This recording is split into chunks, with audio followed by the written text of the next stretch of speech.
So this may be one of those weeks where you just want to ask people, what were the things from this weekend, whether it was the Good Friday service or the Easter service, what were the things that were the most impactful for you?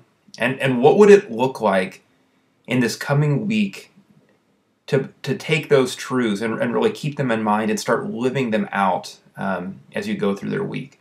There's so many different things people are going to be exposed to. We're going to have 4 different Bible teachings on Friday night, as well as some drama and another sermon on Sunday, that different people are likely to be powerfully impacted by different parts of what they hear, and it may be different for different people. So this might be a good week just to go around and give different people a chance to talk about the thing that for them was the most important, or the thing that convicted them the most or challenged them the most, and then be talking about what it would look like to put those kinds of things into practice. But let me go ahead and give you a few sort of general questions that will also give you a little bit of a sneak preview of some of the topics that we're going to be dealing with over the weekend. So at Friday night, we're going to have 4 separate teachings. And in the first one, Paul Sabino is going to be talking about the Old Testament and the way it points forward toward Good Friday, how it points forward toward Jesus' eventual death on the cross. And so that'll be a great opportunity for us to see how God has a plan, right, that began all the way back in the Old Testament, centuries before Christ, for how he was going to bring our salvation to come about, right? So that'll be in the first part. Then second, Jeff, since we're going through the Gospel of Mark, Jeff is going to be letting Jesus tell us some of what the significance of his death is about, because in the Gospel of Mark, Jesus talks about this with his disciples a lot, trying to help them understand that he has to be crucified and what that means. And so we'll get to see Jesus' perspective on his own crucifixion. Then in the third section, I'm going to be teaching, and that section is going to focus more on the ideas of suffering and humiliation, particularly what does it mean in Philippians where it says that Jesus was obedient to death, even death on a cross. And I'm going to be trying to use some different images to help people see the way in which we often try to use punishment as a means of humiliation, and to understand the kind of humiliation that Jesus was willing to go through for us. And I'm going to try to draw out of that a couple of big ideas. One just has to do with how our own pursuit of status just looks so shameful when Jesus, who was entitled to the highest glory, the highest praise, the highest status, was willing to undergo the worst possible humiliation in order to save us. And he's inviting us to go and do likewise.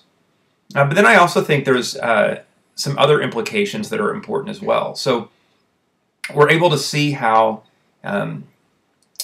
through this death of Jesus Christ, the humiliation, the defeat in everyone's eyes at the time was so significant that apart from the resurrection happening on Sunday, there was no way you would have convinced anybody, Jew, Greek, Roman, it wouldn't have mattered, that Jesus Christ really was the Messiah.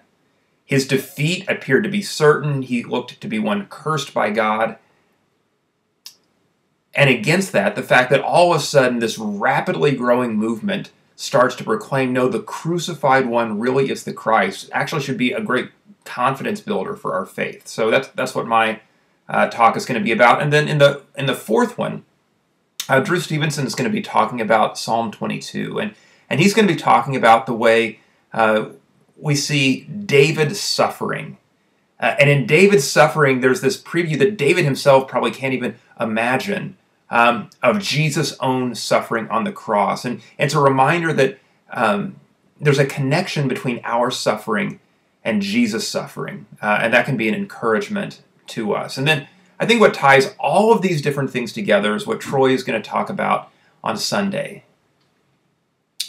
What if Jesus hadn't died and risen from the dead? What if he had stayed dead? And we're going to have drama and other things like that to try to help us live in that tension of feeling what it would have been like and what was really at stake for us in Jesus either staying dead or being risen to new life, so that we could have new life. I mean, the only life we have is a life connected to him because he is the true source of all life. And so it's just absolutely central to everything we believe as Christians that Jesus did not stay dead, but he rose up to be the first fruits of the new resurrection that we will one day get to follow him into. So this should be a great week for you and your connection groups to be able to just talk about the most important things in our faith in terms of what we believe and what it would look like to embrace those on a deeper level and let them infuse just everything we do in the week to come.